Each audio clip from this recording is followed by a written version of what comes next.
Seorang prajurit menguburkan rekannya dengan tanah, lalu ia menggunakan mayat lain sebagai perlindungan dan berhasil lolos dari pencarian tentara Jepang. Tak lama kemudian, pasukan Jepang lewat tepat di depan mereka. Keduanya menahan napas, tidak berani bergerak bahkan sedikit pun. Tiba-tiba, seorang tentara Jepang berhenti dan membersihkan bayonetnya tepat di atas tempat John bersembunyi. Hanya berjarak sekitar 2 senti. Ia pun nyaris mati, tapi berhasil selamat. Melihat pasukan Jepang mulai menjauh, John segera bangkit dan mengeluarkan rekannya dari dalam tanah. Sebagai seorang dokter lapangan, John tahu tentara Jepang masih menyisir area itu, namun ia tidak pergi menyelamatkan diri. Sebaliknya, ia terus menolong para prajurit yang terluka. Tapi pada saat itu juga, tentara Jepang tiba-tiba melihatnya dan langsung menembaki posisinya.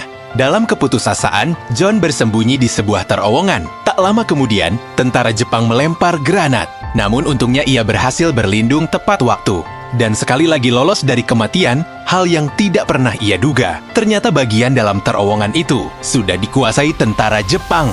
Ia harus terus menghindar di dalamnya, hingga akhirnya menemukan seorang tentara Jepang yang terluka di belakangnya. John memberi isyarat agar pria itu tidak bersuara, lalu dengan cepat mengobati lukanya. Tentara Jepang itu pun sangat terkejut melihat tindakan John. Saat malam tiba, John keluar dari terowongan lagi. Ia terus menyelamatkan tanpa henti, dan para prajurit yang terluka berhasil dievakuasi satu persatu. Namun pada saat itu, di tengah hujan peluru saat menyelamatkan orang, ia melihat instruktur yang dulu pernah meremehkannya.